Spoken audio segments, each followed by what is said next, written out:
The production of this video was made possible by donors to the Orchestration Online Patreon initiative.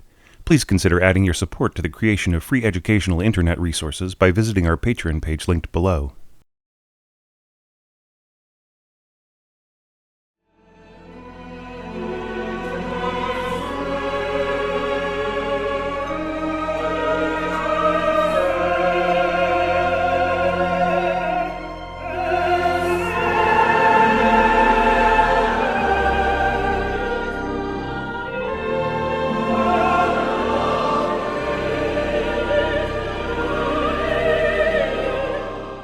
Hey there, this is your orchestration tutor Thomas Goss, with one last look at Lili Boulanger's magnum opus for chorus and orchestra, the Psalm 130 De Profundis. If you've been following this series of lessons, then you've been introduced to the thematic elements, episodes, and basic structure of this piece. What you may also be realizing by this point, especially if you've studied Lili's other works, is that the Psalm 130 serves as a kind of central point for her final period of composition. In last month's lesson, I remarked on the resemblance of the music around the first contralto solo to her other massive orchestral choral piece, Vieille Prière Bouddhique. You'll see veiled quotes and resonances to her other works as the piece winds to a close. I feel that this is entirely intentional, and that the composer is making underlying emotional connections and references as a way of acknowledging milestones in her difficult life's emotional journey. It's almost as if the Psalm 130 serves as a guidebook, in which each of these relationships is connected to a verse that reveals the greater meaning. As you uncover that meaning in each line of text, keep in mind that her faith, though she clung to it tightly during a life of enormous physical pain and emotional trials, was still that of an intellectual sophisticate. She was well aware of archetypal symbolism, historicity, and the cultural role of religion, and approached her text setting with an awesome sense of intelligence. The result is a series of works that operates on many different levels, as settings for a congregation, or as mass eulogies for the healing of a nation, or as music with a deep personal message from a spirit that shone blindingly bright for far too short a season. We left off in the middle of page 45, at which point Lili had elevated her own voice speaking through the contralto solo to a point of immense tension and emphasis. That leaves another 45 pages to go, and I can only spare one more lesson on this work, as great as it is, so I'll simply comment on some of the more striking features of the orchestration, and add commentary for guided score reading in the rest of the music. At this point, Lili wants to underline the last two lines of text, the supremacy of a judgmental overlord, so she can contrast that omnipotence with mercy in a later passage. And once again, she's in a hurry to make her point, with bustling quarter-note triplet tremolos. The orchestration here is fairly standard, but I love the unusual touches. The first is a blend of mezzo-forte accents on bass drum, with altalone bowing on the lower strings. The down bows hit with the added weight of the bass drum behind them, heavily, but not overpoweringly. As the music rises to the second climactic moment, I love these trills in the wind section on a C major chord, behind the climbing trombones and scurrying strings. A flutter of motion, barely audible, and yet giving the texture some coloristic complexity. As Lili drives home the point on pages 51 to 52, the scoring of winds and brass gives a wide sweep to the harmony of the chorus in a textbook way. But notice how she doubles the top line of the trumpets with the cor anglais, pushed higher and higher, all the way up to a written E-flat, which is concert A-flat above the treble staff. That is an enormously penetrating doubling, if the cor anglais player has got a good lip and the right reed.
Lili tends to use her peak dynamic moments as setups to a mysterious mood more than for their own sake.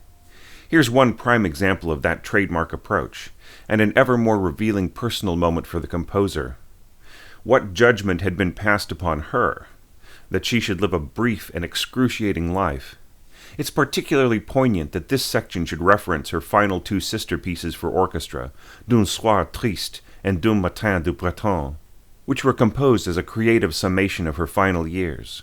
Here she quotes the theme of dignity in the face of oblivion, reaching upward and then turning back one step right after the top of the curve. Solos trade off in different sections, superbly positioned in the different registers of each instrument. Tenor register bassoon and cello, top octave oboe, C-string viola, middle high register horn, chalumeau clarinet, and flute in both high and low registers. The setting for these jewel-like solos is a soft cushion of harp arpeggiation, doubled by flute stop organ. The ingenious Lili bridges the harmonic pad of the opening of the passage, from pianissimo muted horns to organ on viola da gamba and cor de huy stops, a very delicate combination. Organ and orchestra are customarily exclusionary of one another. If you have one, you usually don't need the other. But Lili knows just how to score them both throughout this work, and particularly here.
As the contralto soloist returns at figure 17, the accompaniment becomes ever more delicate.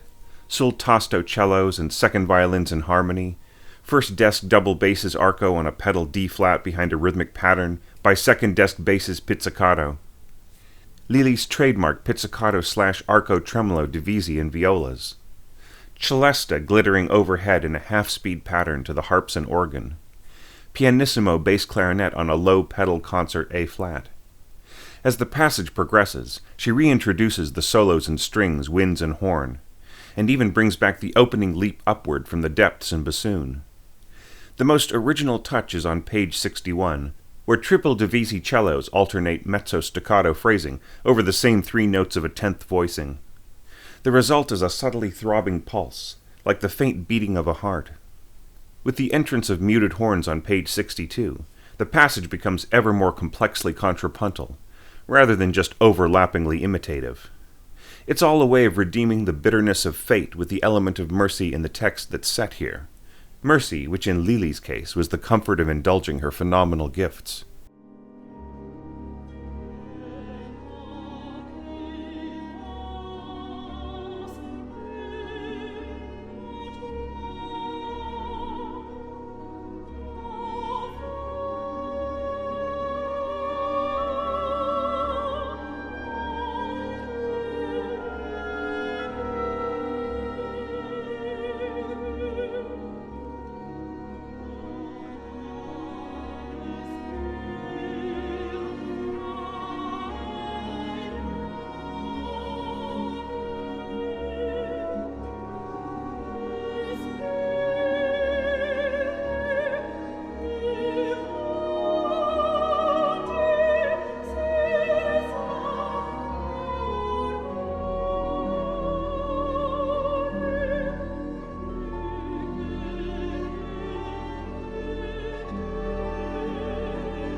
From figure 18, the chorus enters the texture, which Lili thickens with simple doubling from strings and winds, but more masterful support from the brass. Note the ascension of the horn through an octatonic scale of alternating whole steps and half steps, perfectly underscoring the lifting phrases of the chorus on page 66. Then on page 67, mezzo forte first trumpet gives just the right amount of shine to the extra sopranos thickening the contralto's line, helping them to stand out against the massive string octave doubling of the main sopranos. The trombones are no less ingenious in their simplicity, holding down intriguing voicings of 11th and 13th chords, while the horns continue pushing upward. Then watch how Lili suddenly unifies all the elements in support of the chorus on page 69, her sense of purpose suddenly leaping out like the long-awaited sunrise in the text.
Here's another seemingly simple but ingenious bit of texture building on page 70.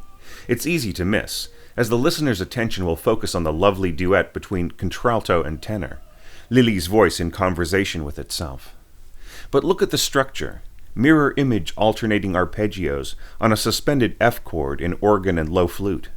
The plinking quarter notes on harp give the illusion that there's something else there, a strange wind-to-percussion hybrid.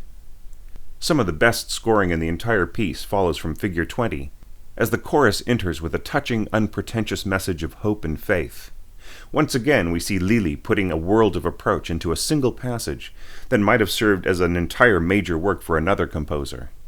It's worth it for developing composers to play through the string section between pages 72 and 78, and see how beautifully they cushion the heartfelt singing and fluttering flutes, organ, and celesta.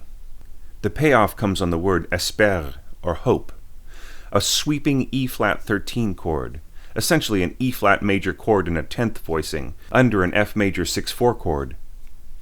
Lili makes the chord rich and strange by putting the violas in between the first and second violins for a real lump-in-the-throat moment. She's reached a musical and spiritual epiphany, but trouble still lies ahead.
Note how when the words hope and mercy combine, the music returns to the ominous key of B-flat minor, which for Lili symbolized a certain coldness or despair from which to rise.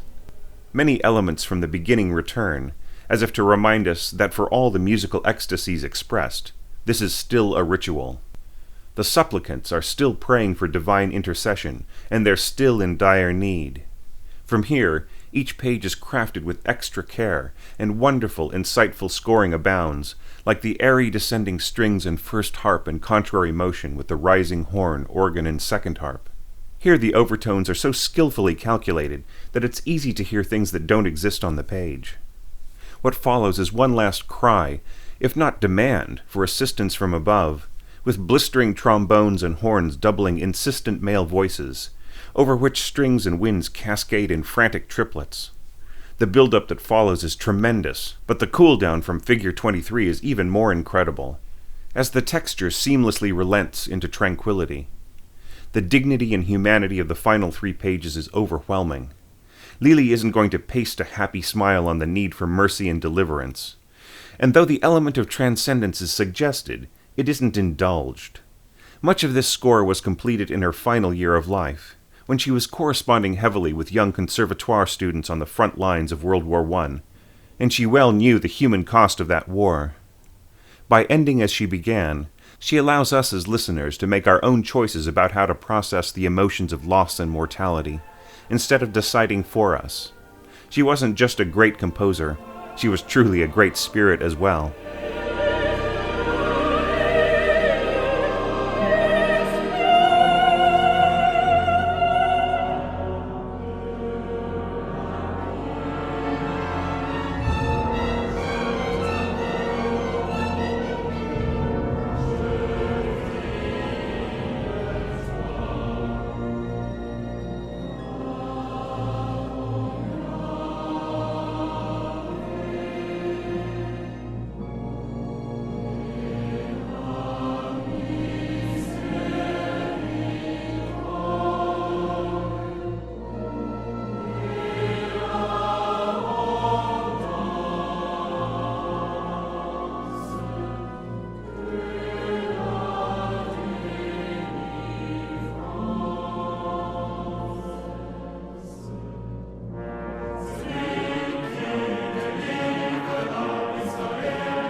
I could have said a lot more about this work.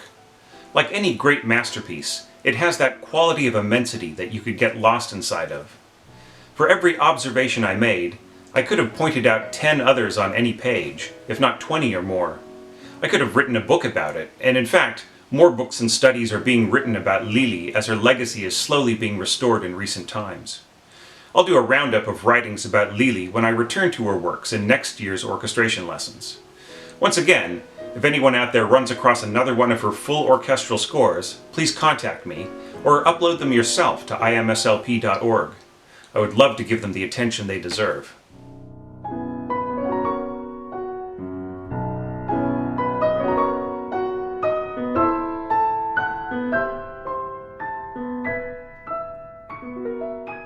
This series of orchestration lessons continues next month, with score analysis of another great orchestral composer, Gustav Mahler. See you then.